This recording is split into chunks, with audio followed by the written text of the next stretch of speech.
हर खबर आप तक सबसे पहले। BA, BCom, BSc, MA, MCom करें विश्व की सबसे बड़ी यूनिवर्सिटी इग्नू से। सॉल्व असाइनमेंट्स और गाइड बुक्स प्राप्त करें। संपर्क करें Mahakal computers, DAV PG college के पास, पंच मंदिरा मोड़ से दाहिने, सिवान।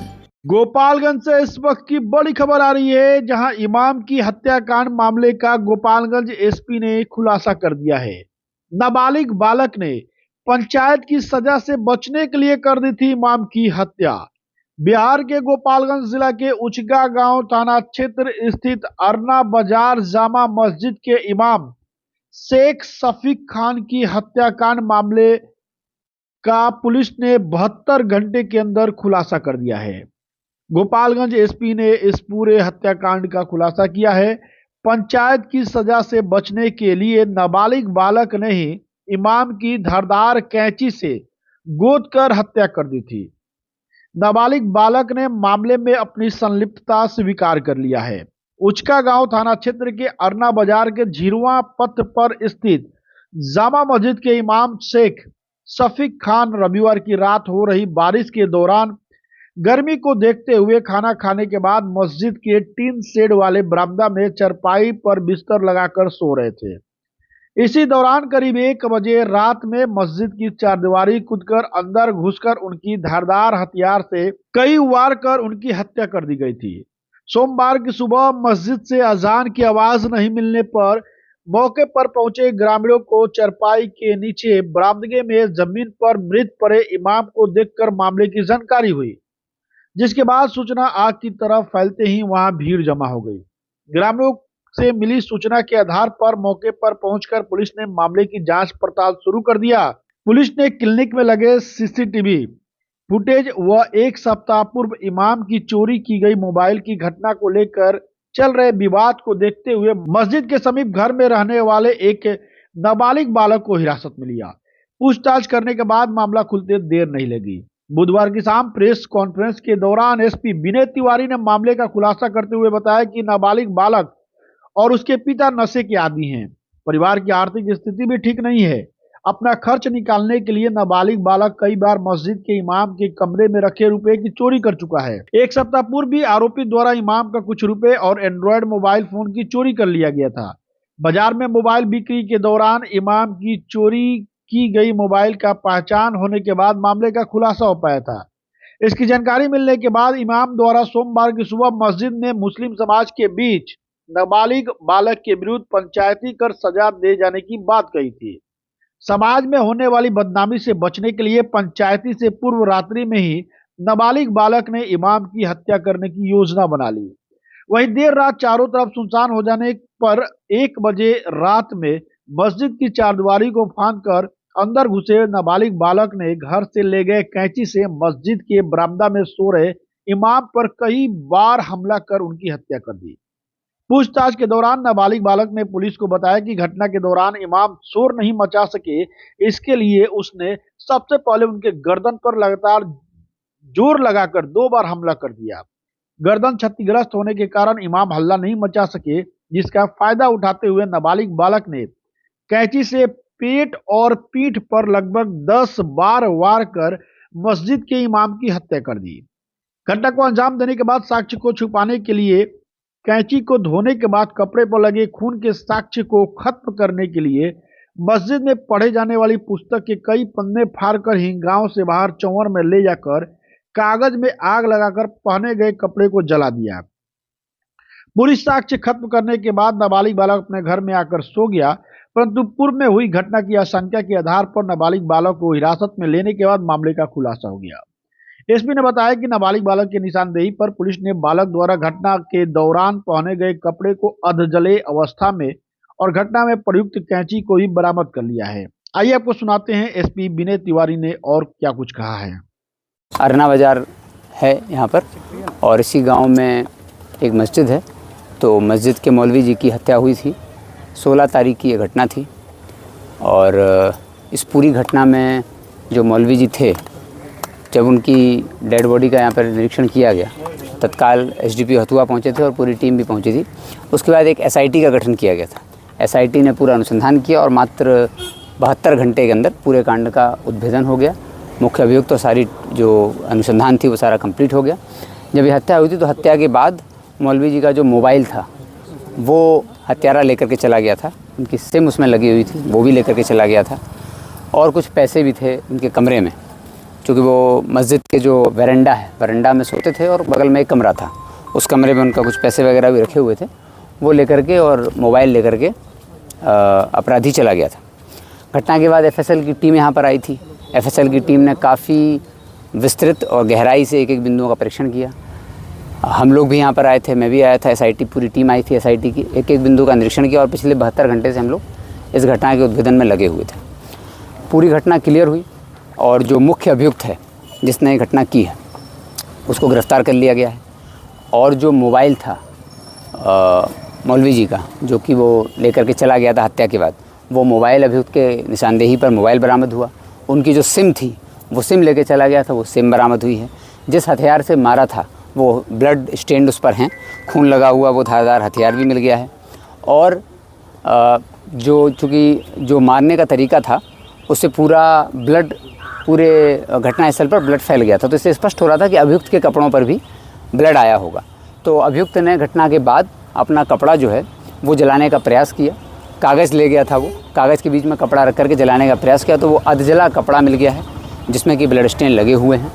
वो पूरा सीज़ कर लिया गया है और उसकी आगे फॉरेंसिक जांच भी कराई जा रही है। जब उससे पूछताछ हुई तो पूरी कहानी कुछ इस तरह स्पष्ट हुई कि यहाँ पर चूँकि अभियुक्त का घर भी मस्जिद से बहुत ही करीब है।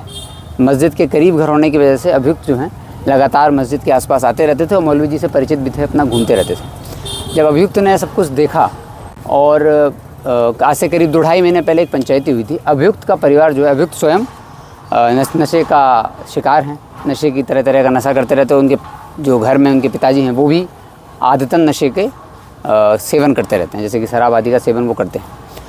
तो कुछ दिन पहले यहाँ पंचायती हुई थी जिसमें ये हुआ था कि मौलवी जी ने भी कहा था और अन्य लोगों ने भी कि ऐसे लोग जो हैं वो नमाज़ पढ़ने नहीं आएंगे जो नशे का सेवन आदि करते हैं। और उसके बाद अभियुक्त जो है वो अपना मोबाइल, जिस मोबाइल का उपयोग करता था, वो मोबाइल उसका करीब आज से 2 महीने पहले के आसपास जब वो उत्तर प्रदेश जा रहा था अपने रिश्तेदारों से मिलने, तो उस समय जेब से मोटरसाइकिल से गिर करके उसका मोबाइल टूट गया। वो मोबाइल, टूटा हुआ मोबाइल वो मिला है। उस मोबाइल को जब टूट गया तो उसकी स्क्रीन टूट गई थी। लड़का जो है लगातार उस स्क्रीन मोबाइल को यूज़ करता था। जब मोबाइल की उसकी तड़प थी पिछले 2 महीने से, वो बेचैनी थी। वो जानता था कि मौलवी जी यहाँ सोते हैं और अक्सर बाहर जो है वो अपने खाट लगा करके वरांडा में मस्जिद में सोते हैं और उनके पास एक मोबाइल है। तो 15 अगस्त की रात में वो सबसे पहले मोबाइल चोरी करने आया और जो मस्जिद का जो बाउंड्री है उसमें ही 4 फीट की दीवार है, उसे आराम से, उसमें काफ़ी स्पेस है गुजरने का, वहीं से वो पीछे से उसका घर है, वहाँ से निकल के आया, मस्जिद में प्रवेश किया और मौलवी जी की तकिया के नीचे उनका रेडमी मोबाइल था, उसको उसने चोरी कर लिया। चोरी करने के बाद वो मोबाइल लेकर गया और तत्काल उसने रात में उनकी सिम तोड़ दी, जो सिम वो पहले यूज़ करते थे, उस सिम को उसने जंगल में फेंक दिया। फेंकने के बाद उस मोबाइल को उसने ऑफ़ रखा और दिन के करीब 2 बजे, 16 तारीख के दिन के 2 बजे उसने उस मोबाइल को खोला, उसमें अपनी सिम डाली, इसके भी सारे साक्ष्य मिल गए हैं। उसने अपनी सिम डाली और उसमें अपना इंस्टाग्राम का अकाउंट बनाया और तरह तरह के गेम, लूडो उसमें खेला उसने, और फ्री फायर करके गेम होता है मोबाइल में खेलने वाला, वो खेला। आदतन मोबाइल का ये यूज़र था और मोबाइल की बेचैनी थी, चूँकि इसका अपना मोबाइल स्क्रीन टूट गई थी और पिछले 2 महीने से मोबाइल की तलाशी कर रहा था। आर्थिक स्थिति ठीक नहीं है इस पूरे परिवार की और इस पैसे की, चूँकि कभी कभी ड्राइवरी का काम करता है और अन्य कोई काम नहीं करता और उम्र भी काफ़ी कम है। तो इसने फिर उसमें इंस्टाग्राम चलाया, वो यूज़र आईडी जो कौन से इंस्टाग्राम की चलाई वो मिली है। इसने जो गेम खेले उसके साक्ष्य मिले हैं, वो टूटा हुआ मोबाइल मिला है। उस मोबाइल को यूज़ करने के बाद फिर इसने अपने, जब उस दिन शाम में, 16 तारीख की शाम में बारिश भी हो रही थी, तो साथ में ये मोबाइल ले करके आस पड़ोस, चूँकि उस समय चोरी हुई थी घटना, मौलवी जी का मोबाइल चोरी हुआ, तो पूरे आसपास हल्ला हो गया था कि मौलवी जी का मोबाइल चोरी हुआ है। तो उसी क्रम में इसका एक मित्र था, उसने देखा इसको मोबाइल यूज़ करते हुए, उसको पता था, तो उसने उसकी फ़ोटो लेकर के पड़ोस के एक लड़के को भेज दी कि ये तो मौलवी जी का मोबाइल लग रहा है। तो उस लड़के ने फिर मौलवी जी को बुलाया, उस लड़के को, और इसके हाथ में मोबाइल देखा। मोबाइल देख करके इसने बोला कि ये तो मौलवी जी का मोबाइल है। उसने उससे मोबाइल ले लिया और ले करके मौलवी जी को दिखाया। तो मौलवी जी ने देखते ही साथ पहचान लिया कि हाँ, ये तो मेरा ही मोबाइल है। किसने दिया आपको? उसने बताया कि फ़लाने लड़के ने ले लिया है और उस लड़के ने इसको छीन के रखा हुआ है। तो जब ये मोबाइल मौलवी जी को पता चल गया तो मौलवी जी और उस लड़के ने बोला कि अब इस पर पंचायती होगी, कल सबको बताया जाएगा और तुमको आवश्यक कार्रवाई की जाएगी, पुलिस आदि में भी सूचना दी जाएगी है। और मोबाइल के बारे में मौलवी जी ने इस पर और ये लड़का वहाँ से चला गया। उसके बाद ये लड़का भयंकर उसमें आ गया कि कैसे हम पहले पंचायत होगी पूरे समाज में और यहाँ पर बेइज्जती होगी, और मैं इस बात का इसको पूरी गिलानी रही। तो रात के करीब 12:30 बजे के आसपास ये आया यहाँ पे। बगल में उस दिन गांव के कुछ पड़ोसी हैं, उनका बेटा बगल में मिसिंग था रात में, तो वो लोग आकर के घूम रहे थे, उनसे भी रात में इसकी मुलाकात हुई। पूरा सीसीटीवी का अवलोकन आसपास किया गया है, टेक्निकल अनुसंधान किया गया, एक एक बिंदु पर बारीकी से देखा गया है। उन सब लोगों से, आसपास के जितने लोग थे जो रात में जिनकी गतिविधि थी, जो सक्रिय थे यहाँ पे, उन सबको बुलाया गया, उनसे पूछताछ हुई तो स्पष्ट हुआ कि वो लोग अपने बच्चे को ढूंढने के लिए निकले हुए थे। तो उनको भी ये लड़का यहाँ पर मिला था। उस समय प्लानिंग कर रहा था, और जब वो लोग चले गए, उनका लड़का मिल गया और जाकर के वो लोग सो गए। तो उसके 20 से 25 मिनट करीब 1 बजे के आसपास ये अपने घर से निकला, मस्जिद की बाउंड्री जो 4 फीट की है उसको फांद करके, 3.5-4 फीट की उसको फांद करके अंदर आया, और जो हथियार लाया था उससे जो मौलवी जी का सोने का ये विचार करके आया था कि आवाज़ नहीं आनी चाहिए, तो उसने पहला वार सीधा गर्दन पे किया। गर्दन पर 2 वार किए, जिससे तत्काल वहाँ पर उनकी आवाज़ निकलना बंद हो गई और ब्लड काफ़ी लॉस हो गया। उसके बाद आपाधापी हुई दोनों के बीच में, इससे इसके पूरे कपड़े पे ब्लड लग गया था। इनफैक्ट इसकी बॉडी पर भी ब्लड लगा हुआ है। तो उसका भी हम लोग मेडिकल एग्जामिनेशन और फॉरेंसिक एग्जामिनेशन करा रहे हैं। सारे साक्ष्य उसमें आ गए हैं। और फिर लगातार इसने चाकू से अपने, चूँकि ये अकेला था और उससे निपटना आसान नहीं था, तो इसने लगातार वार किए, शरीर के अलग अलग जगहों पर वार किए। उसके बाद ये जब वो शांत हो गए तो फिर ये उठा, निकल के चला गया। फिर अपने घर पहुंचा। घर पहुंचने के बाद ये उसने उस समय जब घटना हुई उसके पहले, चूँकि मौलवी जी का मोबाइल चोरी हो गया था, उन्होंने वो मोबाइल नहीं लिया था, तो मौलवी जी के कुछ परिजनों ने उनको एक दूसरा मोबाइल दिया था, मोटोरोला का। वो मोबाइल भी उस दिन रखा हुआ था इनके कमरे में। तो इसने वो मोबाइल उस दिन चुराया, चूँकि उसको मोबाइल की लत थी, वो मोबाइल चाहिए था इसको। तो इसने मोटोरोला का वो मोबाइल लिया, उसमें लगी सिम ली। वो दोनों सिम और मोबाइल, जो छोटा कमरा है अंदर जिसमें मौलवी जी रहते थे, वो कमरे में से मोबाइल, सिम और कुछ पैसे इसने निकाले और वो लेकर के अपने घर में चला गया। घर में ले जाने के बाद इसने मोबाइल से सिम निकाली, सिम अलग रख दी और वो मोटोरोला का मोबाइल अपने घर में ही रख दिया। और ये जाकर के सुबह इसको लगा कि चूँकि किसी को पता नहीं चलेगा, लेकिन चूँकि यहाँ आस पड़ोस के सब लोगों को पता था कि रात में 1 दिन पहले मोबाइल जैसा वो हुआ था, तो तत्काल जब हम लोगों को इस बारे में पता चला तो हम लोगों ने सीसीटीवी देखा, इसको उठाया और फिर इसको जैसे ही निरुद्ध किया गया। निरुद्ध करने के बाद पूरी पूछताछ हुई तो पूरी तरह स्पष्ट हुआ कि इस मामले में इसने किस तरह ये घटना की। और जब इससे पूछा गया उसने बताया। फिर वो जो मौलवी जी का मोबाइल था मोटोरोला, वो इसके घर से बरामद हुआ। सिम थी वो इसके घर से बरामद। इससे पूछा गया कि तुम्हारे कपड़ों पे जो ब्लड लगे थे वो कहाँ पर हैं, तो इसने बताया कि हमने जलाने का प्रयास किया। वहाँ पर टीम गई, फॉरेंसिक की टीम गई, उसने वो ब्लड लगे हुए कपड़े जो कि अधजले थे वो कपड़े लिए गए। इसके शरीर पर भी कुछ ब्लड का साक्ष्य मिला है, चूँकि काफ़ी आपाधापी हुई दोनों के बीच में। उस आपाधापी में इसके शरीर पर भी ब्लड आया, तो उसका भी फॉरेंसिक एग्जामिनेशन हम लोग करा रहे हैं, मेडिकल एग्जामिनेशन, और वो ब्लड स्टेन आए हुए हैं। और इसने जो हथियार जिससे मारा था उस पर भी ब्लड स्टेन है, वो भी प्राप्त कर लिया गया है। सबकी फॉरेंसिक जांच होगी। पूरा केस एकदम क्लियर हो गया है, स्पष्ट हो गया है, और जो मुख्य बालक है उसको गिरफ्तार कर लिया गया है, उसको निरुद्ध किया गया। अब इसमें नहीं, इसमें कोई भी इसमें पूरी घटना क्लियर हो गई, इसने सब कुछ बता दिया है। अब इसको आगे की विधिक कार्रवाई की जा रही है।